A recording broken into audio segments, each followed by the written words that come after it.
Hello friends, welcome to my YouTube channel. Friends, आज हम करने वाले हैं इकोनॉमिक प्लानिंग और 5 year plans in India chapter का पार्ट 2। ये क्लास 12th की जो बुक है इंडियन इकोनॉमिक डेवलपमेंट, इसका हमने चैप्टर शुरू किया था। इसका हम पार्ट सेकंड करने वाले हैं। इस पार्ट में मैं आपको ये बताऊंगा कि जो इंडिया में अभी तक 12 यानी 12 जो 5 ईयर प्लान पंचवर्षीय योजनाएं बन चुकी है, उसमें हमारा देश इंडिया का अचीवमेंट्स क्या रहा और फेलियर्स क्या रहे, यानी किस चीज़ों में हमने सुधार किया और किस चीज़ों में अभी भी सुधार की गुंजाइश है। ठीक है दोस्तों, आइए इसको समझने का प्रयास करते हैं। देखिए दोस्तों, मैंने इसके लिए जो पहली स्लाइड है ये मैंने किसी बुक से मैंने फ़ोटो खींच के डाला है। तो ये क्योंकि मुझे ये काफ़ी अच्छा डेटा लगा, ख़ास तौर से क्लास 12th के लिए बहुत अच्छा महत्वपूर्ण है ये। तो इसमें कुछ चीज़ें आपको बताऊंगा, कुछ चीज़ें आपको याद करनी पड़ेगी इसमें। तो दोस्तों, इसमें आपको ये बताया जाएगा कि जो अलग अलग प्लान्स है वो किस डेट को शुरू हुए और कब ख़त्म हुए, और उनका मुख्य ऑब्जेक्टिव, अलग अलग प्लान का जो है वो ऑब्जेक्टिव या उद्देश्य क्या क्या रहा, ये बताएंगे इसमें आपको। तो पहले मैं इससे पहले एक बात बता दूं आपको। जो कोई भी प्लान होता है वो 1 अप्रैल को शुरू होता है और 5 साल के बाद 31 मार्च को ख़त्म होता है। ये बात सब में कॉमन रहेगी। एक तो पहली बात ये। दूसरा, इंडिया में जो है अब तक 12 जो है वो 5 ईयर प्लान्स जो है वो कंप्लीट हो चुके हैं और 13th इज़ गोइंग ऑन। जो 13वां 5 ईयर प्लान है वो क्या है, अभी चल रहा है। ठीक है, तो एक चीज़ ध्यान रखिएगा आप। अब मैं बताता हूँ दोस्तों आपको कि जो फर्स्ट 5 ईयर प्लान था वो 1951 से लेकर 1956 तक चला, और इसका जो ऑब्जेक्टिव था, जो उद्देश्य था, वो था इंक्रीज इन एग्रीकल्चर प्रोडक्शन। हालांकि एक से ज़्यादा पॉइंट लिखे हैं सभी में, लेकिन आपको दोस्तों पहला पॉइंट याद करना है, क्योंकि 99% जो चाहे 12th एग्ज़ाम हो चाहे कंपटीशन एग्ज़ाम हो, उसमें पहला पॉइंट ही ज़्यादातर पूछते हैं। तो पहला पंचवर्षीय योजना का मुख्य उद्देश्य रहा था कृषि उत्पादन को बढ़ाना, यानी एग्रीकल्चर सेक्टर के प्रोडक्शन को बढ़ाना। ठीक है। दूसरा जो रहा था प्लान, वो 1956 में शुरू हुआ, 1961 में ख़त्म हुआ, और इस प्लान में जो है वो इंडस्ट्री पर, उद्योगों पर जोर दिया गया था। तीसरा प्लान जो है वो 1961 से लेकर 1966 तक चला, और इसमें जो ध्यान दिया गया वो दिया गया सेल्फ सफिशिएंसी इन फूड ग्रेन प्रोडक्शन, यानी जो फूड ग्रेन है, गेहूँ चावल जो अनाज है या धान बोलते हैं इसको, इसमें हम आत्मनिर्भर बने, यानी प्रोडक्शन इसका जो इंपोर्ट है वो बाहर से ना करके खुद के देश में ही इसका प्रोडक्शन किया जाए। क्योंकि ये जो 1966 का साल है, इस टाइम जो है वो ग्रीन रेवोल्यूशन होने ही वाला था, तो हमने इसको अपना टारगेट पहले से ही सेट कर लिया था। जो 3 प्लान कंप्लीट हो गए थे इंडिया में, उसके बाद चौथा प्लान डायरेक्ट शुरू नहीं हुआ। फिर जो है वो 3 सालों तक 1966 से लेकर और 1969 तक 3 एनुअल प्लान, एक एक साल के 3 प्लान चलाए गए। ठीक है। अ, ये जो मैं पहले ही बता दूं कि जो ये 5 ईयर प्लान्स के रोक के 1 साल 2 साल या 3 साल के प्लान चलाए गए, इसको बोलते हैं हॉलीडे इन प्लान्स। यानी मैं इस शब्द को बता देता हूँ आपको, कभी मान लो कोई पूछ ले तो। इसको बोलते हैं हॉलीडे इन प्लान्स। ठीक है। अब यहाँ पे देखिए, चौथा प्लान शुरू हुआ था 1969 से 1974, और इसमें इसका मुख्य उद्देश्य था ग्रोथ की गति को बढ़ाना। देन पांचवा प्लान था 74 से 79 तक। इसमें था rising the living standard with A focus on weaker section of the society, यानी जो निम्न गरीब तबका है, जो गरीब लोग हैं, उनके लिविंग स्टैंडर्ड को बढ़वाना था। देन उसके बाद एक और फिर से हॉलीडे आया, यानी 1 साल का एक प्लान आया था, एनुअल प्लान 79 से 80 के बीच। उसके बाद छठा प्लान जो 1980 से 85 तक चला, और इसके मुख्य जो उद्देश्य था वो था पॉवर्टी को रिमूव करना, गरीबी को दूर करना। और जो सातवां प्लान चला वो था 85 से 90 तक, और इसका मुख्य उद्देश्य था जनरेशन ऑफ एम्प्लॉयमेंट अपॉर्चुनिटी, यानी एम्प्लॉयमेंट को, रोजगार को बढ़ाना था इसका उद्देश्य। उसके बाद 1 ईयर की योजनाएं आई थी 1990 से 1992 से, एक एक साल के 2 प्लान चले, यानी फिर से ये जो है वो हॉलीडे इन प्लान बनाया गया था। देन 8th प्लान जो है वो 92 से 97 में चला। इसका मुख्य उद्देश्य था fuller utilization of man power by the turn of the century, ठीक है। देन नाइन्थ प्लान जो है वो 97 से 2002 तक चला। इसका उद्देश्य फिर से एग्रीकल्चर और ग्रामीण क्षेत्र का विकास रखा गया। 10th प्लान जो है वो 2002 से 2007 तक चला। इसका जो रहा उद्देश्य improvement in the quality of the life through better health and education, यानी इस पर जो हेल्थ एंड एजुकेशन है इस पर जोर दिया गया था 10th प्लान में। एंड जो 11th प्लान है वो 2007 से 2012 में चला।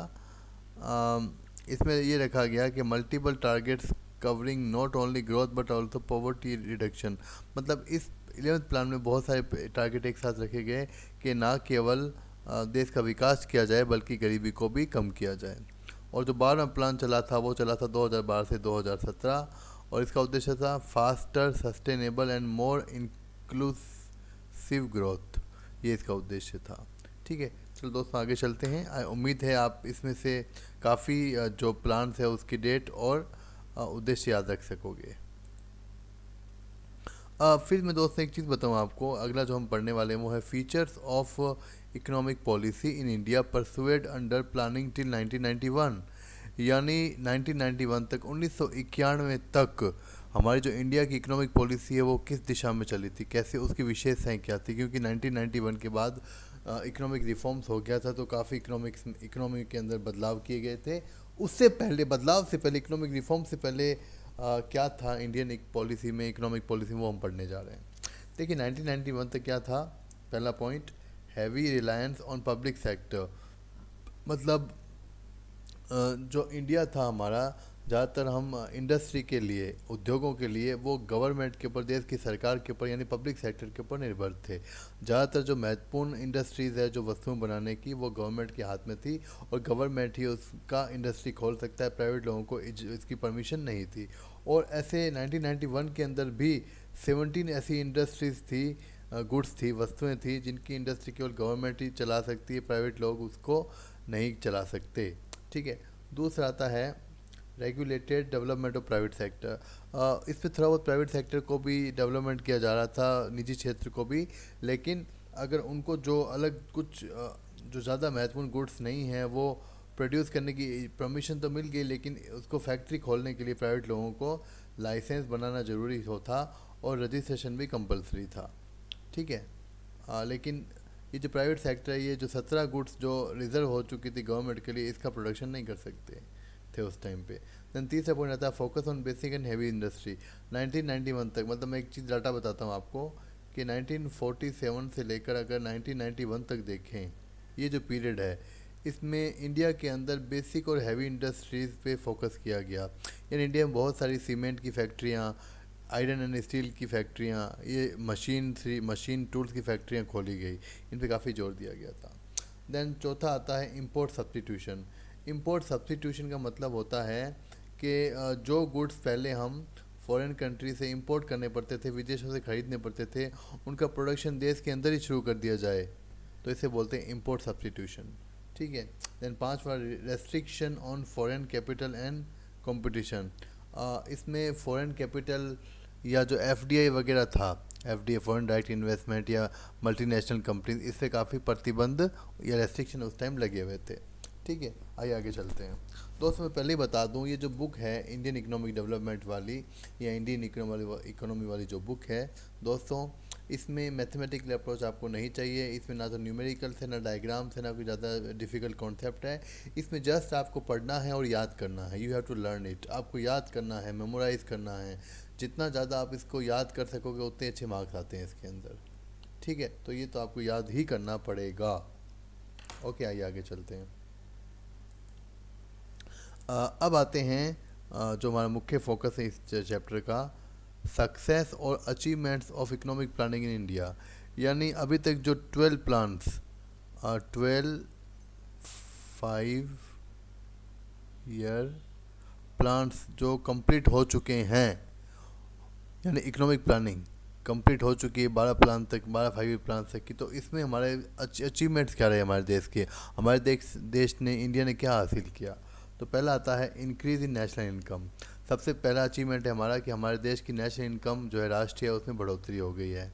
अगर हम बात करें ब्रिटिश रूल की, अंग्रेजों के शासनकाल की, बिफोर 1947 अप टू 1947, तो हमारी जो नेशनल इनकम की बढ़ने की गति है पर एनम, वो केवल 0.5% थी, यानी एक साल में केवल 0.5% ही नेशनल इनकम में बढ़ोतरी होती थी। और जो फर्स्ट 5 ईयर प्लान बना था 1951 में, तब ये कितना हो गया था, 4.6 हो गई थी नेशनल इनकम के बढ़ने की रेट जो है। और 12th प्लान तक आते आते जो हमारी नेशनल इनकम की बढ़ने की रेट है वो 6.8 पर एनम हो गई। ठीक है। दूसरा पॉइंट है increase in per capita income. Similarly in per capita income में भी इंक्रीज हुआ। फर्स्ट प्लान जो था 1951 वाला जो बना था, उसमें केवल 2.7% ही जो है वो पर कैपिटा इनकम में बढ़ोतरी होती थी। और 12th प्लान में आके 5.5 हो गई, और 2018-19 5.6 हो गई। Then rise in savings and investment, देश के बचत और विनियोग में भी काफ़ी बदलाव आया है। 1951 में जहाँ केवल जो जितनी भी इनकम होती थी उसका 9.5% जो है वो सेविंग करके इन्वेस्टमेंट होता था, जबकि 2017-18 में जो वो 32% हम लोग सेविंग इन्वेस्टमेंट करने में सक्षम हो चुके हैं। तो दोस्तों इनमें से कुछ डाटा तो आपको याद रखना ही पड़ेगा, बिकॉज कुछ डाटा ये पूछे जाते हैं, और ख़ासकर जो कंपटीशन एग्ज़ाम दे रहे हैं IAS RS वगैरह, उसके लिए तो ये बहुत ज़्यादा महत्वपूर्ण डाटा है।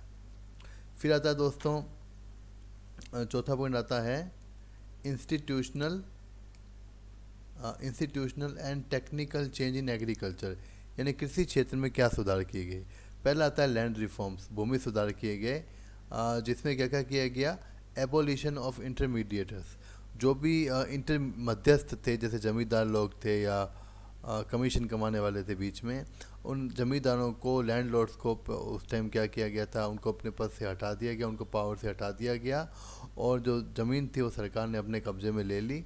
देन क्या हुआ, रीडिस्ट्रीब्यूशन ऑफ लैंड, जो ज़मीन थी उसका रीडिस्ट्रीब्यूशन हुआ, यानी लैंडलॉर्ड से, ज़मींदारों से ज़मीन ले ली गई, या जिनके पास ज़्यादा ज़मीनें हैं वो सरकार ने पहले अपने कब्जे में ले ली। उसके बाद किसानों को और दूसरे लोगों को उनकी आवश्यकता के अनुसार उनकी क्वालिटी, जो उनकी जितना वो जिनके जितनी उनके पास ज़मीन होनी चाहिए उसके हिसाब से सभी को सरकार ने अपने हिसाब से ज़मीन का डिस्ट्रीब्यूशन किया। ठीक है। Then ceiling on land holdings, इसका मतलब ये होता है, सीलिंग और लैंड होल्डिंग का मतलब होता है सरकार ने एक लिमिट तय कर दी कि जो एक व्यक्ति है या एक किसान है या दूसरा कोई भी व्यक्ति है, वो मैक्सिमम अपने पास इतनी ही ज़मीन रख सकता है, उससे ज़्यादा नहीं रख सकता। ठीक है।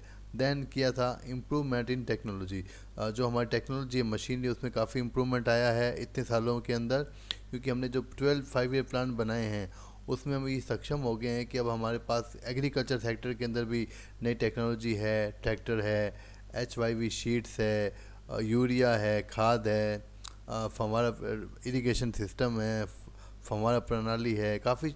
और जो ग्रीन रेवोल्यूशन भी 1966 और 67 में हुआ था, उससे इन और इरिगेशन फैसिलिटीज़ का, ये सब फैसिलिटी जो है हमें वो इकोनॉमिक प्लानिंग के दौरान मिली है, 12 पंचवर्षीय योजनाओं के दौरान मिली है, जिससे हमारा जो एग्रीकल्चर का प्रोडक्शन है काफ़ी बढ़ गया है। Then growth and diversification of industry, in 12 5 year plan जो हमने बनाए हैं, इसमें इंडस्ट्रियल सेक्टर ने भी काफ़ी विकास किया, डेवलपमेंट किया है, बहुत सारी बेसिक और हैवी इंडस्ट्रीज़ खोली गई, उसके साथ साथ कंज्यूमर गुड्स भी की इंडस्ट्री भी लगाई गई, और हम काफ़ी हद तक कुछ वस्तुओं को अगर छोड़ दें तो हम काफ़ी हद तक इसमें इंपोर्ट को हमने कम करके हम सेल्फ डिपेंडेंट बन चुके हैं इन चीज़ों के अंदर। खाली कुछ जो इलेक्ट्रॉनिक सामान है वो आज भी हमको बाहर से ही मंगवाना पड़ रहा है। देन आता है इम्प्रूवमेंट इन इंफ्रास्ट्रक्चर, हमारे देश का इंफ्रास्ट्रक्चर भी इस इकोनॉमिक प्लानिंग के दौरान काफ़ी इम्प्रूव हुआ है, चाहे इकोनॉमिक इंफ्रास्ट्रक्चर हो, transportation, communication, electricity, banking, education, health, इसमें सुधार हुआ। साथ साथ जो सोशल इंफ्रास्ट्रक्चर है, जैसे एजुकेशन है, हेल्थ है, स्कूल हॉस्पिटल्स वगैरह है, सैनिटेशन है, इसमें भी बहुत सुधार हुआ है। दूसरी ओर हमने मॉडर्न टेक्नोलॉजी को अपनाया है, इंटरनेट की सुविधाएं बहुत ज़्यादा बढ़ चुकी है, IIT IIMs खुले हैं, एम्स है हमारे देश में, और बहुत सारी यूनिवर्सिटी है हमारे पास। तो काफ़ी डेवलपमेंट हुआ है इस इकोनॉमिक प्लानिंग पीरियड के अंदर। आइए आगे चलते हैं। अब आता है एम्प्लॉयमेंट की बात करते हैं। सातवां पॉइंट आ रहा है आपका rise in employment opportunity and fall in unemployment rate. इन इतने 12 प्लान में, इकोनॉमिक प्लान्स के अंदर हमने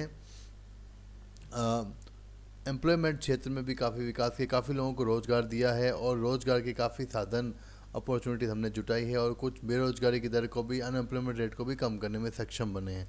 इसके लिए सरकार ने बहुत सारे एफ़र्ट्स किए हैं, चाहे वो किसी भी सरकार हो, काफ़ी एफ़र्ट्स किए गए हैं, काफ़ी नई प्रोग्राम्स, योजनाएं चलाई गई। जैसे मैंने कुछ योजनाओं का नाम लिखा, इसमें सबसे ज़्यादा महत्वपूर्ण जो योजना है जो वर्तमान में बहुत ज़्यादा रोज़गार दे रही है वो है मनरेगा।